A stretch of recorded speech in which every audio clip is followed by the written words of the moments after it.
دكتور خالد، هل الدواجن فيها استخدام لمضادات الالتهاب؟ طيب، مضادات الالتهاب من حوالي 15 سنة بدأوا يستخدموا الفولتارين والكيتوبروفين والحاجات ديت، وفشلت فشل ذريع.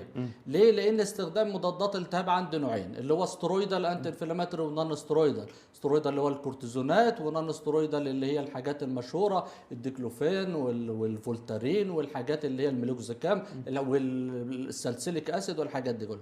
الوحيد المخصص اللي هو الاستايل سالسيليك اسيد، ده اللي ممكن، بس احنا ما بنستخدموش كمضاد التهاب. هو بيستخدم خصوصا في الصيف وكلام من اجهاد ده عشان الحراري. للاجهاد الحراري، بيعمل سيوله في الدم.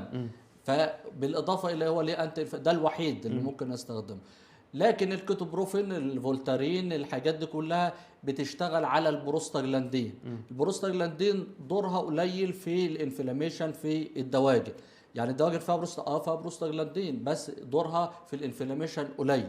بالاضافه الى السايد افكت بتاعتها، البروستاجلاندين ديت الانتي انفلاماتوري بتقلل البروستاجلاندين. البروستاجلاندين هي اللي بتبطن الغشاء بتاع الامعاء وكلام من ده. عشان كده الاسبرين والحاجات ديت بتعمل قرحات في المعده وبتاثر على الرينال وعلى الكليه وكلام من ده. فعشان كده انا ما بستخدمش الانتي انفلاماتوري، عشان السايد افكت بتاعتها لما بتاثر على البروستاجلاندين وتعمل لي مشاكل. فتعمل مشاكل اللي هو على الليفر وعلى الكليه وعلى بتاع الجزر، وممكن يحصل نزيف وكلام من ده، فانا ما بضطرش استخدم.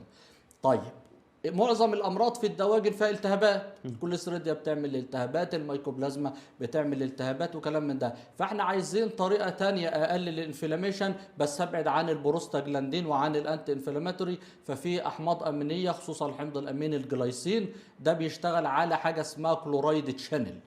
بيفتح الكلورايد تشانل، بيدخل في البرين، يدخل الكلورايد اللي بيحمل شحنه سالبه، بيحصل حاجه اسمها هايبر بولاريزيشن وريست اللي هو النيرف سيل اللي عندي، فمستخدم وبيقلل البرو انفلاماتوري سايتوكينز. بس ديت سكه تانية. لكن استخدام الانتي انفلاماتوري في الدواجن ليس له اهميه، عشان شغل ومشاكل انهبيشن اوف بروستاجلاندين.